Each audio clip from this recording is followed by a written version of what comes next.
Merci à l'équipe de louange.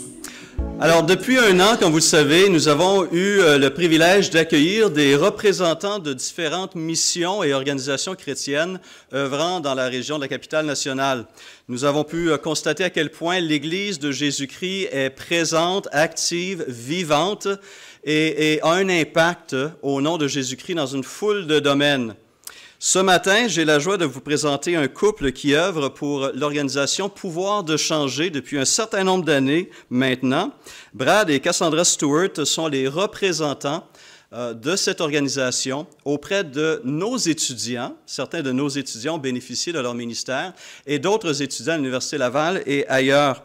Ils cherchent à être des témoins des lumières de Jésus-Christ dans un milieu particulièrement difficile, où il y a la lumière de la connaissance, mais aussi les ténèbres de l'ignorance, d'une manière remarquablement jumelée. Des défis majeurs sont devant ce frère et cette sœur alors qu'ils cherchent à témoigner de la réalité, de la bonté, de l'amour et de la grâce de Jésus-Christ. Alors, j'ai invité Brad Stewart à venir nous partager des nouvelles de son ministère, de ce ministère, et de nous apporter la parole ce matin. Alors, Brad, bienvenue à nouveau parmi nous. Bien heureux de t'avoir parmi nous. Bien, je suis bien content d'être là avec vous aussi. Ça fait du bien de louer notre Seigneur ensemble avec des frères et sœurs d'une autre assemblée. D'habitude, je suis à l'Église réformée sur Quatre-Bourgeois. Stéphane nous a rendu visite à quelques reprises, alors c'est à mon tour. Alors, pour me présenter, Stéphane m'a déjà très bien présenté. Je suis là aujourd'hui avec ma femme Cassandra. On est mariés depuis 2010. Ça fait depuis 2007 que moi je suis à Québec. Et on travaille pendant tout ce temps-là à rejoindre les étudiants. Pour ceux qui ne connaissent pas le ministère de Pouvoir de changer, autrefois ça s'appelait Campus pour le Christ. Et c'est un ministère d'évangélisation et de formation de disciples envers les étudiants. Alors, on cherche depuis longtemps à faire connaître l'Évangile auprès des non-croyants et aider les croyants à grandir dans leur foi. Et Stéphane m'a invité à vous donner une mise à jour du ministère, mais aussi d'apporter la parole. Et je me suis dit, pourquoi pas faire les deux en même temps? Parce que Dieu nous a beaucoup parlé cette année à travers sa parole et comment ça s'applique à notre contexte et à notre ministère. En fait, on a passé par un bon moment de remise en question de notre ministère parce qu'on constatait que plusieurs des choses qu'on faisait depuis longtemps ne marchaient plus. Mais Dieu nous a montré le chemin à travers sa parole. Alors, j'aimerais partager avec vous certains des principes qu'il nous a montrés par rapport à ce que lui il promet dans la Bible et aussi par rapport à ce qui vivent les jeunes adultes en ce temps-ci. Mais avant de faire ça, j'aimerais partager un petit peu de mon histoire que j'ai vécue lorsque j'étais étudiant. Parce que j'ai donné le titre à cette prédication, « Une communauté d'amour ». Et pour moi, c'est très personnel parce qu'une communauté d'amour a changé ma vie. Quand j'étais jeune, j'avais la vision, le désir dans la vie, la façon que j'envisageais la bonne vie, c'était de vivre une vie complètement logique et rationnelle et autonome en même temps. Mon héros personnel, c'était un robot de la série Star Trek qui était incapable de vivre les émotions parce que ça ne faisait pas partie de la façon qui a été créée. Et c'est comme ça que je pensais que je pourrais réussir dans la vie. Et en même temps, il y a un chant que j'aimais beaucoup à cette époque-là qui décrivait comment je voyais la vie, et surtout la vie émotionnelle. C'est un chant de Simon & Garfunkel, le duo américain des années 60-70. Et le chant s'appelle « I am a rock ». Je suis un rock. Et je vois des têtes qui disent « oui, je connais ça ». Alors, je vais vous lire juste deux petits couplets de ce chant-là pour décrire l'état de mon âme dans ma jeunesse. Alors, il dit « J'ai bâti des murs, une forteresse profonde et puissante, dans laquelle personne ne peut pénétrer. Je n'ai nul besoin d'amitié. L'amitié fait souffrir. C'est le rire et l'affection que je rejette. Je suis un roc, je suis une île. » Ne me parle pas de l'amour. Certes, j'ai entendu ce mot auparavant. Il est hiberne dans ma mémoire. Je ne troublerai pas le sommeil de sentiments qui sont morts. Si je n'avais jamais aimé, je n'aurais jamais pleuré. Je suis un roc, je suis une île. Et il termine le chant en disant « Et un roc ne souffre pas, et une île ne pleure jamais. » Je trouve que c'était dans ce contexte-là que moi j'ai connu le Seigneur. C'est comme ça que je voyais la vie avant. Mais à travers un ami, j'ai commencé à lire la Bible et j'ai donné ma vie à Jésus. Mais très rapidement, j'ai commencé à comprendre à quel point l'amour est important dans le royaume de Dieu. Les deux grands commandements de Jésus sont d'aimer notre Dieu, de tout notre être, et d'aimer notre frère, notre voisin, comme nous-mêmes. En fait, des textes comme ça, surtout 1 Corinthiens 13, où Paul dit « Si j'ai toutes les capacités du monde, si j'accomplis des prodiges, mais si je n'ai pas l'amour, je ne suis rien. » Ce texte me hantait, parce que je me suis dit, mais je me suis rendu compte que je n'étais pas capable de créer des sentiments d'amour, ni un désir pour le bien de l'autrui en moi. Alors ça voulait dire que moi, j'étais rien. Alors j'ai commencé à prier Dieu qui m'enseigne à aimer les autres. Et c'est une prière à laquelle il a répondu de façon douloureuse, en fait. Un couple d'années plus tard, j'étais rendu à l'université, l'âge étudiant, et toute ma vie, au courant de deux mois, s'est effondrée. J'ai perdu mon travail, j'étais obligé de lâcher mon programme d'études, la fille que j'aimais m'a rejeté, et le ministère dans lequel je m'occupais est tombé à l'eau. Alors il ne me restait plus rien sur lequel baser ma vie.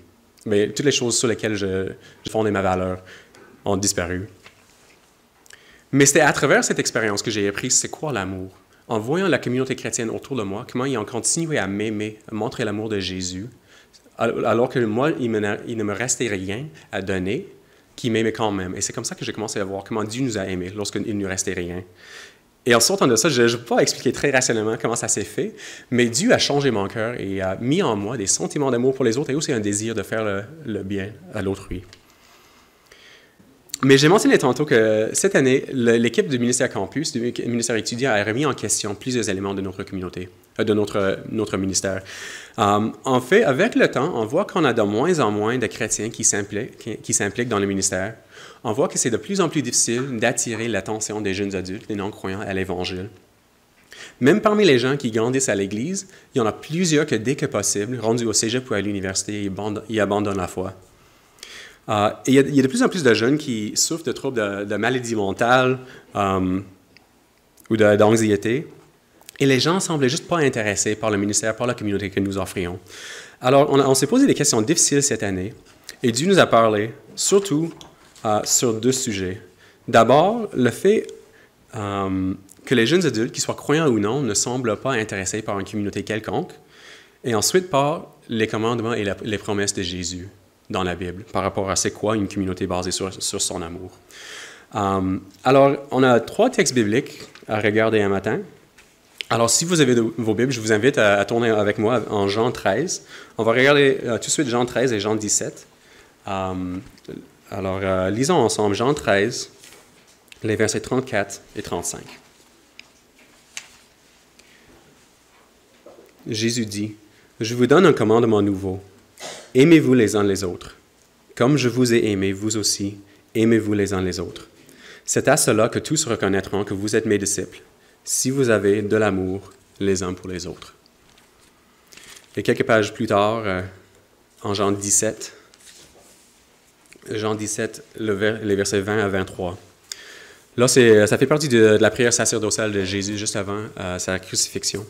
Puis il dit, « Je ne prie pas pour eux seulement, en parlant de ses disciples, mais encore pour ceux qui croiront en moi à travers leurs paroles, afin que tous soient un, comme toi, Père, tu es en moi, et comme je suis en toi, afin qu'eux aussi ils soient un, en nous, pour que le monde croie que tu m'as envoyé.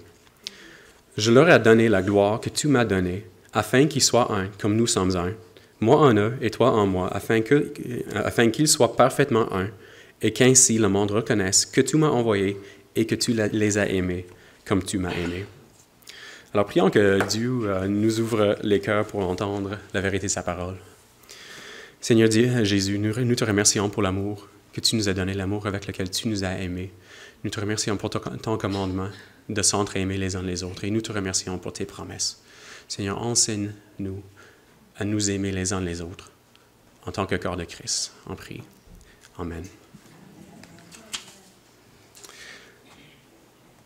Alors, j'ai parlé du commandement et de la promesse de Jésus dans ces textes-là. Alors, commençons rapidement par le commandement. De retour en Jean 13, Jésus a dit, « Je vous donne un commandement nouveau. Aimez-vous les uns les autres. Comme je vous ai aimé, vous aussi, aimez-vous les uns les autres. » Et ce qui nous aide par rapport à ce commandement, c'est que ce n'est pas un commandement dans le vide. Il n'a pas juste dit, « Allez, aimez-vous les uns les autres. » Non, il a basé sa définition d'amour sur la façon que lui-même, il a aimé ses disciples. Il nous a donné l'exemple idéal de c'est quoi l'amour. Et il faut préciser ici que l'amour duquel Jésus parle, c'est très différent de l'amour auquel on pense d'habitude dans notre société. Notre société, l'amour qu'on présente dans les films, dans les séries, dans la musique, dans la culture autour de nous, est un amour qui est à la fois sentimental et égoïste. C'est sentimental dans le sens que c'est basé sur les émotions. C'est comme, moi, j'ai ce sentiment de désir pour toi, alors je t'aime. C'est égoïste dans le sens que ce que je cherche dans l'amour, c'est ma satisfaction et mon épanouissement. Je t'aime parce que tu es belle. Je suis avec toi parce que je suis une meilleure personne lorsque je suis avec toi. C'est des récits qu'on entend encore et encore et encore dans le monde autour de nous. Mais l'amour, comme Jésus le décrit et comme Jésus l'a vécu, est tout à fait différent. C'est un amour qui s'intéresse à l'autre plutôt qu'à soi-même. C'est un amour qui recherche le bien du bien-aimé. C'est un amour qui met de côté mes droits, mon confort et mes préférences pour le bien de l'autre. Alors Jésus a dit « Comme je vous ai aimé ». Comment est-ce que Jésus nous a aimés? On pourrait parler longtemps là-dessus, mais j'aimerais juste souligner 3 principes rapidement sur l'amour de Jésus. Bien, du début à la fin de sa vie, Jésus s'est donné par amour pour ses disciples. En Jean 1,14, c'est écrit « La parole s'est faite homme et elle a habité parmi nous ». L'incarnation de Jésus même est un acte d'amour extraordinaire. Il a laissé de côté son statut de Dieu, et on pourrait même dire qu'il a laissé de côté son demeure au ciel, son logement au ciel, pour être parmi nous. Il y a une paraphrase de la Bible en anglais qui traduit ce verset-là en disant « The Word became flesh and blood and moved into the neighborhood ». C'est-à-dire, la parole est devenue chair et os et elle a aménagé dans notre voisinage. Il est venu là où nous sommes. Il a passé sa vie avec les humains. Il a supporté à chaque jour l'incrédulité, les incompréhensions, les objections et même le rejet de ses disciples, par amour pour eux. Et vous connaissez la fin de l'histoire aussi. Hein? À la fin, il est mort pour ses disciples. Il dit ailleurs, « Voici mon commandement. Aimez-vous les uns les autres, comme je vous ai aimés. Il n'y a pas de plus grand amour que de donner votre vie pour vos amis. » Et en lisant ce verset-là, on pense souvent qu'il veut dire, « Il n'y a pas de plus grand amour que de mourir pour ses amis. » Et c'est vrai qu'il dit ça, mais il y a une autre signification à ce verset-là aussi. Et des fois, je me demande s'il ne serait pas plus facile de mourir pour quelqu'un que de vivre pour quelqu'un. Et Jésus nous dit de faire les deux. Oui, il est mort pour ses disciples, mais aussi il a passé sa vie, il a vécu sa vie pour eux, par amour pour eux. Et 3e principe par rapport à l'amour de Jésus, c'est que c'est lui qui a initié avec nous. L'apôtre Jean, dans son premier épître, il a écrit « Or, nous avons connu l'amour de Dieu, l'amour que Dieu a pour nous, et nous y avons cru. Quant à nous, il nous a aimés parce qu'il nous a aimés. Quant à nous, nous aimons parce qu'il nous a aimés le premier. » Jésus nous dit d'aimer en l'imitant, alors d'aimer le premier. Alors, quel est le lien entre cet amour et le ministère d'évangélisation sur les campus auprès des étudiants? Bien, c'est là où on vient à la promesse. Alors, le commandement, c'est de s'entre-aimer. La promesse, c'est ce qui va venir si on le fait, comme il le dit. Alors, Jean 13, encore, versets 34 et 35, il dit « Je vous donne un commandement nouveau. Aimez-vous les uns les autres. Comme je vous ai aimé, vous aussi aimez-vous les uns les autres. C'est à cela que tous reconnaîtront que vous êtes mes disciples, si vous avez l'amour les uns pour les autres. » L'amour que nous avons entre chrétiens, dans l'Église, est la preuve que les gens ont de besoin pour voir que nous sommes vraiment les disciples de Jésus. Et cette promesse est particulièrement pertinente de nos jours, surtout parmi les jeunes adultes, parce qu'on vit une époque où les gens ne se posent plus la question « Est-ce que la foi chrétienne est vraie? » Ils se posent la question « Est-ce que la foi chrétienne est pertinente? Qu'est-ce que ça change dans ma vie? » Et ce n'est pas juste les non-croyants qui se posent cette question-là. Il y en a beaucoup qui grandissent dans les églises, qui se pose cette même question. Et je pense à un jeune homme qui faisait partie de Pouvoir de changer pendant quelques années. Puis à un moment donné, il a décidé de laisser de côté sa foi et son Église. Et la façon qu'il a expliqué ça, c'était de dire « J'ai grandi à l'Église, j'ai grandi dans une famille chrétienne, mais je ne vois aucunement comment ceux qui disent les chrétiens changent leur façon de vivre. » C'est assez sévère comme condamnation, n'est-ce pas? Mais il a bien raison que notre foi en Jésus devrait tout changer, notre façon de vivre. Mais ce qu'il, lui, a observé, c'est exactement le contraire de la promesse de Jésus, qui dit « Si vous avez l'amour les uns pour les autres, les gens vont reconnaître que vous êtes mes disciples. » Alors, ce que lui il avait vu dans son Église, dans son entourage, ne l'a pas amené à voir à comprendre que l'Église était remplie de disciples de Jésus. Alors, si une communauté d'amour sera un témoignage pour le monde, elle le sera aussi pour les jeunes de nos églises. En fait, j'ai mentionné tantôt que Pouvoir de changer, c'est un ministère d'évangélisation et de formation de disciples, et depuis longtemps, on parle de notre public en tant que deux groupes, des chrétiens et des non-chrétiens. Mais récemment, j'ai commencé beaucoup plus à penser à un troisième groupe. Et moi, je les appelle des peut-être chrétiens, ou des chrétiens en questionnement. C'est-à-dire les gens qui ont grandi à l'Église, qui ont vu la foi, mais ils ne savent pas que c'est pertinent pour eux. Et ces gens-là ont des besoins similaires et aux chrétiens et aux non-chrétiens. Et le défi devant nous, c'est de vivre une communauté basée sur l'amour de Jésus afin qu'ils voient que l'Église est pertinente. Mais il serait très facile, en fait, c'est un danger de diminuer l'amour à une simple stratégie de ministère, comme c'est ça qu'on doit faire pour rejoindre les non-croyants. Non, c'est pas ça l'amour. En fait, l'amour entre nous, c'est la définition même de l'Église. Mais cet amour devrait se faire tel que les gens l'observent et soient convaincus que nous sommes les disciples de Jésus. Mais malheureusement, ce n'est pas ça qu'on vit au Québec. Même si une communauté basée sur l'amour de Dieu peut transformer les vies des trois sortes de personnes, on a très peu d'exemples de ça auxquels faire référence. C'est comme si toute notre société a juste oublié comment vivre en communauté. Le Québec vit une crise de solitude. J'ai lu dernièrement un livre qui m'a beaucoup aidé à comprendre la situation de notre société. C'était écrit par un prof dans un cégep à Montréal. Il s'appelle Mathieu Bellil. Puis je vais vous lire une petite citation de son livre. Il décrit l'individu au sein de cette société individualiste et autonome. Il dit, l'individu demeure persuadé que ses liens avec les autres relèvent d'une libre association à laquelle il serait possible de mettre fin. Je suis de tel pays parce que je l'ai voulu, mais je pourrais très bien m'établir ailleurs. Je vis avec tel homme ou telle femme, mais je pourrais très bien me séparer de lui ou d'elle et partager ma vie avec quelqu'un d'autre. J'occupe tel emploi, mais rien ne m'empêcherait de poursuivre une autre carrière. J'ai tels amis, mais je pourrais très bien rompre avec eux et nouer d'autres liens, etc. D'où le paradoxe de sa condition d'individu socialement intégré, mais toujours prête à faire défection. La communauté dans laquelle il vit est une communauté par défaut, d'ailleurs marquée par une méconnaissance grandissante des rapports humains. Je vais juste lire le dernier bout encore. Une communauté par défaut, marquée par une méconnaissance grandissante des rapports humains. Il décrit tellement bien l'époque dans laquelle on vit, mais voyez-vous la différence entre ce qu'il décrit et ce que Jésus a dit, ce que Jésus décrivait lorsqu'il disait « Aimez-vous comme je vous ai aimé ». Jésus n'aimait pas ses disciples par défaut. Il s'est engagé envers eux, jusqu'au point de dire « Je suis avec vous à tous les jours, jusqu'à la fin du monde, et même, il n'y a rien qui peut vous arracher de ma main. » Alors, quand je dis « une communauté à son image peut changer la vie de tous », ça se peut qu'on ait des doutes. Moi, j'ai des doutes par rapport à ça. Et c'est bien naturel qu'on doute. Mais comme cet auteur a dit, on vit un moment où on a une méconnaissance des rapports humains. On a très peu d'exemples. On ne sait pas à quoi ressemble une vraie communauté. Alors, c'est normal qu'on doute que ça peut changer des vies. Mais ce n'était pas toujours le cas. Il y a quelques générations, la société québécoise vivait des communautés vivantes. Et ces communautés-là tournaient beaucoup autour de deux grands pôles, deux grands centres, la paroisse locale et la famille. Vous savez à quel point la paroisse locale était importante dans le passé du Québec. Hein? On a juste à se promener en campagne pour voir la grosse église au centre de chaque ville, pour voir que c'était comme la place où les gens se réunissaient. C'était tellement important.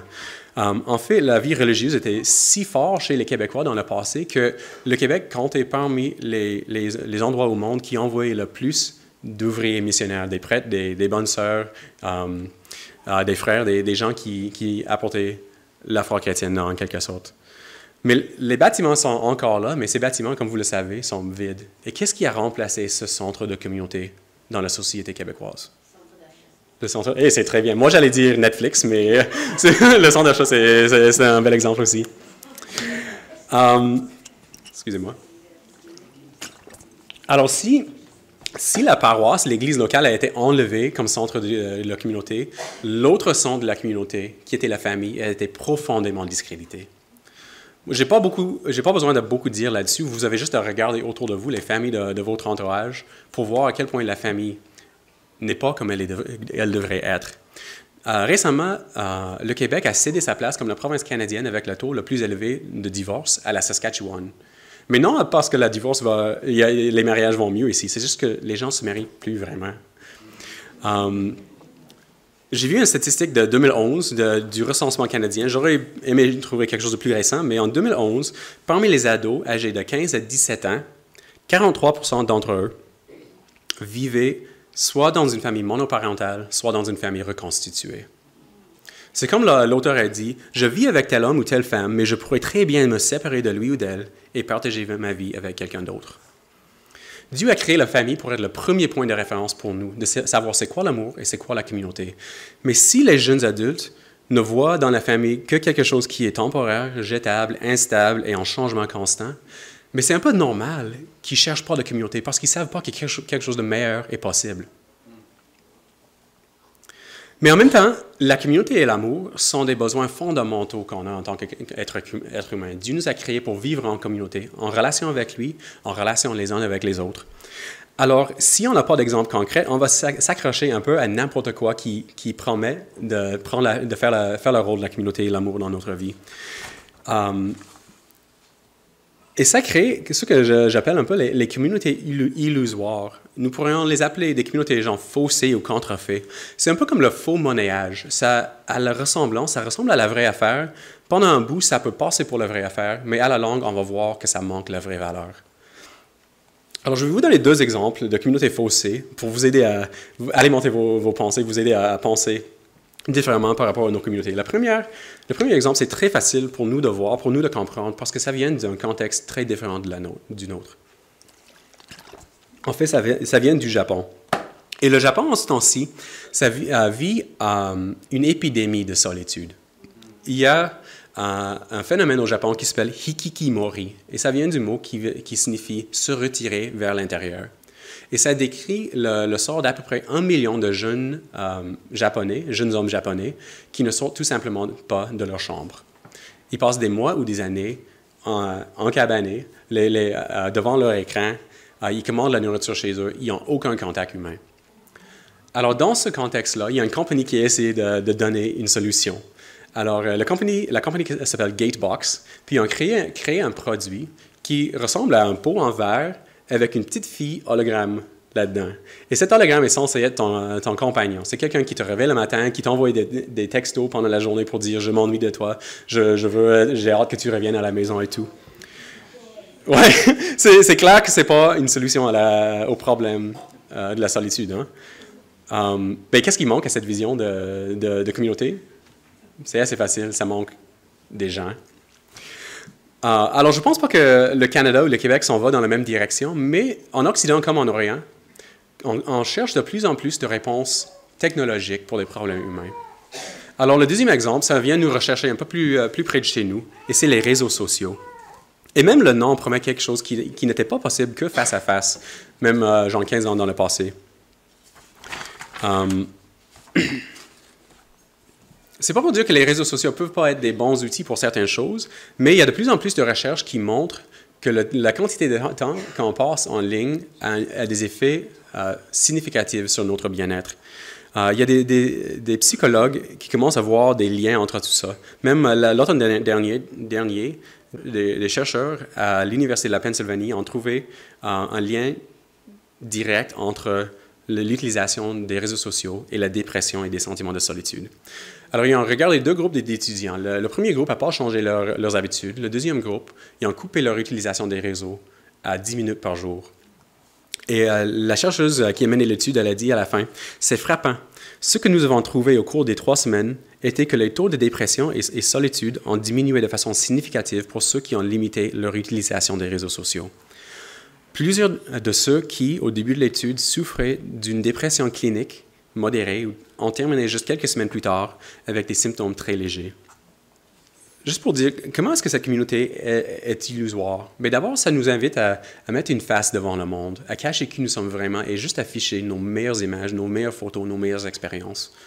ça nous met à se comparer aux gens autour de nous. Même si on sait logiquement que tout le monde fait cette tri, on est juste fait pour se comparer à ce qu'on voit chez les autres et on commence à penser ne pas être à l'auteur.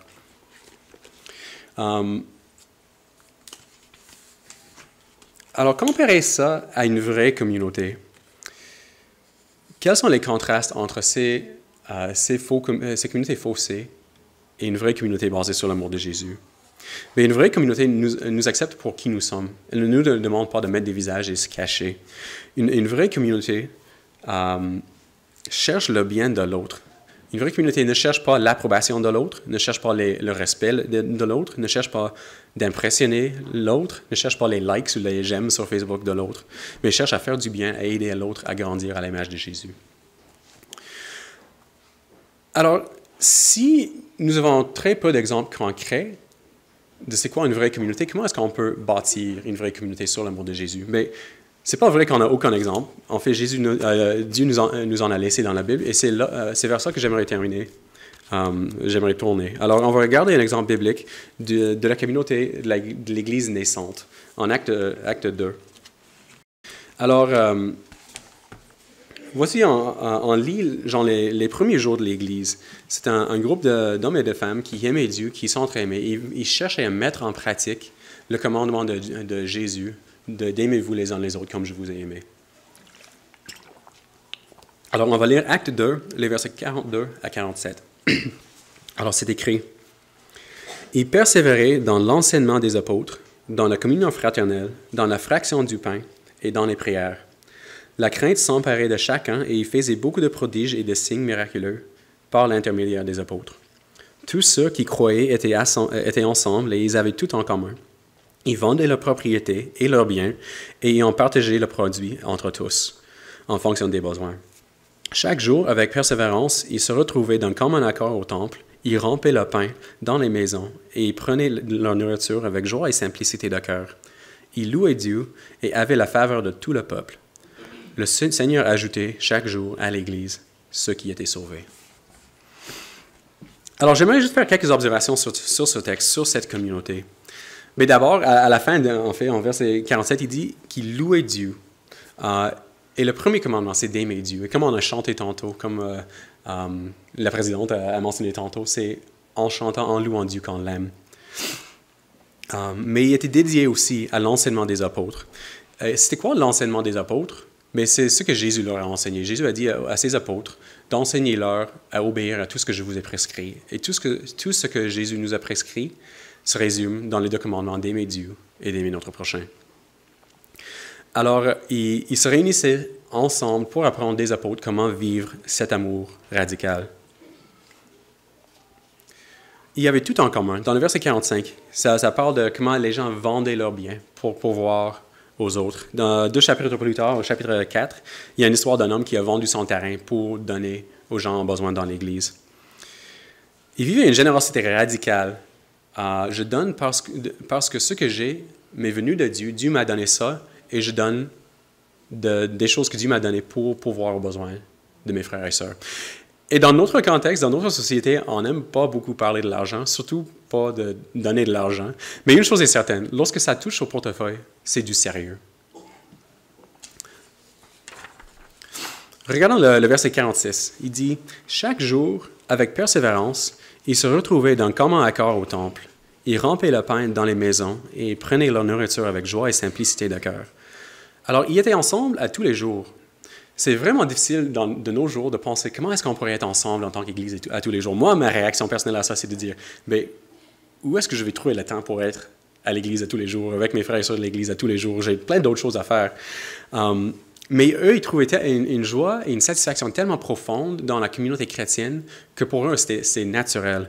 Alors, je me demande pourquoi est-ce que moi, je me satisfais à être avec mes frères et sœurs de l'Église, genre une fois par semaine, pendant 90 minutes le matin, le dimanche matin, ou même le dimanche matin, puis le mercredi soir, ou l'étude biblique. Pourquoi est-ce que j'ai pas un plus grand désir pour une communauté chrétienne que ça?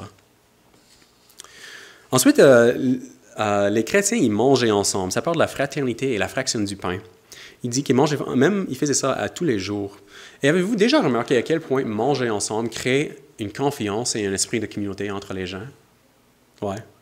Ça me fait penser à... J'ai entendu parler dernièrement d'une église à San Francisco qui vit vraiment très bien ce principe-là. Puis eux, il y a un groupe Facebook, alors un bon exemple d'utilisation de réseau social. Mais dans ce groupe Facebook, à tous les jours, quelqu'un va afficher « Ce soir, je prépare des spaghettis pour 12 personnes. Les 12 premiers à s'inscrire sont les bienvenus chez moi ce soir. » Puis quelqu'un va répondre et dire « Moi, ma famille en vient, on sera 4. » Quelqu'un d'autre va dire « Moi, je viens tout seul. » Un autre va dire « Je vais inviter mon voisin non-chrétien à venir manger avec nous. » Moi, je pense que c'est très facile à implémenter, à mettre en pratique quelque chose comme ça, mais je trouve cet exemple inspirant. Mais finalement, le verset 46 dit que les disciples étaient d'un commun accord, c'est-à-dire qu'ils étaient animés par une même passion. L'amour, cette passion, c'était l'amour qu'il y avait les uns pour les autres et l'amour pour Dieu, et le désir d'apprendre à les mettre en pratique par l'enseignement des apôtres. Et dernier mot sur ce texte-là, le verset 47, c'est incroyable, je trouve ce verset juste merveilleux. Ça dit, ils avaient la faveur de tout le peuple, et le Seigneur ajoutait chaque jour à l'Église ceux qui étaient sauvés. Et voilà un exemple de la promesse de Jésus, lorsqu'il a dit, « Si vous vous aimez les uns les autres, comme je vous ai aimé, ça sera une preuve pour les gens que vous êtes mes disciples. Si vous êtes unis, ça sera une preuve pour les gens autour que Dieu m'a envoyé et que Dieu vous a aimé comme il m'a aimé, Jésus. » Alors, imaginons si nous, de nos jours, en tant que l'Église de Dieu, en tant que le peuple de Dieu, on pourrait vivre une communauté interparlante comme ça, qui était un témoignage pour les gens autour de nous, non seulement que la foi chrétienne est vraie, mais qu'elle est pertinente, qu'elle change nos vies. À quoi est-ce que ça pourrait ressembler? Bien, c'est là où je fais la transition plus vers la mise à jour du ministère. Parce que c'est toutes ces idées qui nous ont captivés en tant qu'équipe, ministère étudiant cette année, lorsqu'on a prié Dieu pour nous montrer comment rejoindre la société autour de nous. Alors, que faisons-nous?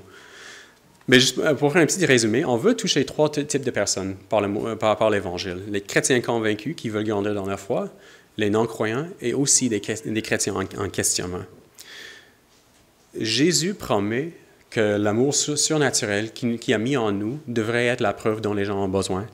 Et troisièmement, notre société vit une crise de communauté. Alors nous allons créer une communauté basée sur cet amour. Comme j'ai cité la paraphrase tantôt qui a dit « La parole est devenue chair et os et elle est aménagée dans notre voisinage ». Bon, Jésus est venu habiter parmi les gens. Son temps avec ses disciples et aussi avec le grand public, toutes ces interactions avec ces gens-là se faisaient dans le contexte de la vie quotidienne. Les nouveaux chrétiens, l'Église primitive, a répondu à son appel de s'entraimer en passant leur vie ensemble, en mangeant ensemble, en partageant ensemble, en priant ensemble. Alors nous allons suivre une idée très simple pour faire ça. On va aménager tous ensemble dans un quartier ayant une autre densité d'étudiants. On va prier ensemble, les uns pour les autres et pour notre voisinage, et on va vivre radicalement l'amour de Jésus les uns pour les autres. On appelle ça, très simplement, le voisinage. Alors, monsieur le technicien, peux-tu mettre mon diapo? J'ai un diapo aujourd'hui. Le quartier que nous avons adopté se trouve juste à côté de l'Université Laval et en proximité des 3 cégeps auprès desquels Pouvoir de changer œuvre depuis longtemps. Alors, le carré rouge, on appelle ça le voisinage, et tous les petits marqueurs bleus, ça indique des maisons des chrétiens qui sont déjà installés dans le quartier, des maisons ou des appartements. Alors, à partir de cet été, en fait, les activités de Pouvoir de changer, les activités du ministère étudiant n'auront pas plus vraiment lieu sur le campus de l'université. On va tout déplacer dans le voisinage. Mais pas tout, presque tout. On va garder certaines choses à l'université, mais le grand va se faire dans ce quartier-là. Vous voyez les 2 grands marqueurs bleus. Mais là, c'est 2 maisons qu'on a louées exprès pour le projet. Et ces 2 maisons vont être comme des centres, merci, des centres des activités du ministère. Alors, la maison au nord, c'est une maison de gars et une fois par semaine, cette maison-là va offrir un repas communautaire gratuit aux étudiants du quartier. Les gens qui habitent autour, on va ouvrir les portes puis leur donner des spaghettis, des tacos, des hot dogs. Tout ça pour créer un espace où on peut apprendre à connaître nos voisins. La maison plus au sud, c'est une maison de filles. En fait, il y a un chrétien qui nous a acheté cette maison pour la louer parce qu'ils aiment l'idée du ministère. Et c'est un entrepreneur.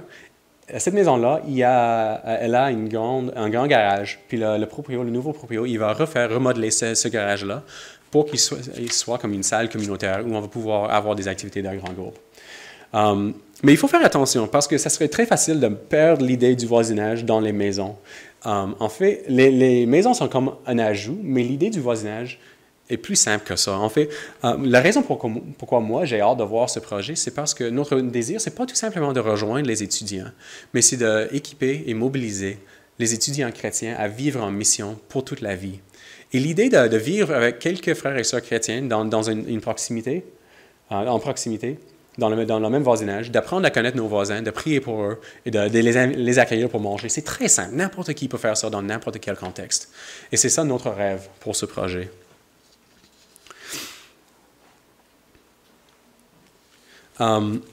Alors, pour clore, je veux tout simplement répéter que nous croyons, en tant qu'équipe du ministère étudiant, qu'une communauté basée sur l'amour surnaturel, l'amour sacrificiel de Jésus, peut changer les vies. Ça peut changer les vies des non-croyants, ça peut changer les vies des croyants, ça peut changer les vies des gens qui se posent la question, est-ce que la foi est pour moi? Alors, la question pour chacun de nous est comment est-ce qu'on peut vivre cet amour et vivre cette communauté dans notre entourage? La question pour vous, c'est comment est-ce qu'on peut vivre encore votre communauté en tant que l'Église Renaissance par l'amour de Jésus? Qu'est-ce qu'on peut faire aussi pour inclure nos voisins, les gens autour de nous, dans cette communauté, leur montrer l'amour de Jésus? Et Jésus nous promet que si on le fait, les gens vont voir que notre foi est vraie et pertinente. Alors, terminons par un mot de prière. Et je vais prier selon la prière de Jésus qu'on a lue tantôt, en Jean 17. Alors, Seigneur Jésus, Seigneur Dieu, je prie pour nous qui avons cru à travers la parole des disciples, à travers les paroles de tous ceux qui les ont suivis, afin que nous soyons tous un, comme toi, Père, tu es en Jésus, et comme lui, il est en toi, afin que nous aussi, nous soyons un, comme toi, pour que le monde croie que tu as envoyé Jésus.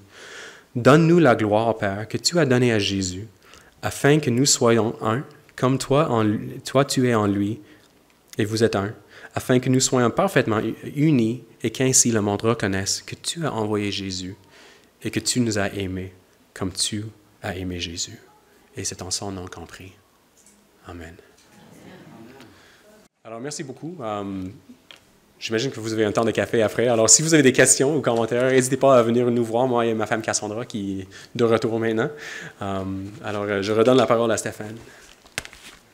Merci, Brad. Ça fait plaisir. Un grand merci. Je te partage un texte, Brad, en écoutant ta présentation au tout début et en entendant parler de ce projet de maison. Tu parlais de ce roc qui était seul, isolé. Et le texte qui m'est venu à l'esprit, c'est 1 Pierre 2. La transformation que Christ apporte, nous sommes devenus des pierres vivantes pour nous édifier les uns sur les autres et sur Christ premièrement, et être une maison spirituelle. Alors, je rends grâce au Seigneur qu'il ait pris cette pierre morte et l'a transformée en pierre vivante. Et ce projet que vous avez en tant que couple, en tant que famille, en tant que représentant de mission, puisse édifier une maison spirituelle qui va être à la gloire de Dieu et apporter tout ce dont tu as décrit ici, que nous avons besoin aussi comme communauté. Que nous avons besoin, nous aussi, de vivre cette plus grande intimité, proximité, amour et vie spirituelle. Je demande à chaque représentant de mission de nous partager quelques requêtes de prière et dans un premier temps, ce matin, j'aimerais élever Brad et Cassandra et leur projet et cette transition que cela représente pour eux et demander la bénédiction de Dieu sur ce ministère et sur cette famille, ce couple.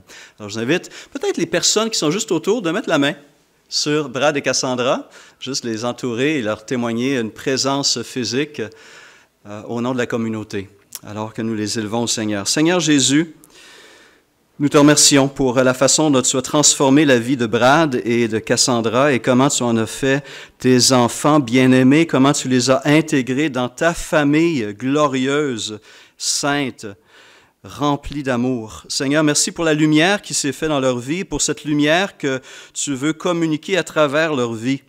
Et alors qu'ils voient leur propre ministère évoluer et cette nouvelle orientation dans leur vie spirituelle et professionnelle, que tu accompagnes, Seigneur, mon frère et ma sœur, que tu accompagnes tous ceux et celles qui vont participer à ce projet du voisinage. On veut te remettre non seulement le quartier qu'on voyait sur l'écran en rouge, on veut te remettre, entre autres, ces 2 cégeps et l'Université Laval. Seigneur, on te prie au nom de Jésus-Christ que tu puisses toucher cette zone, toucher ces dizaines de milliers de jeunes qui fréquentent ces lieux à chaque jour, qui se côtoient quotidiennement, et qui, à travers Brad, Cassandra et les autres serviteurs et ministres de Jésus-Christ et ambassadeurs de Christ, sont exposés à la parole, sont exposés à ton amour, sont exposés à ta vie.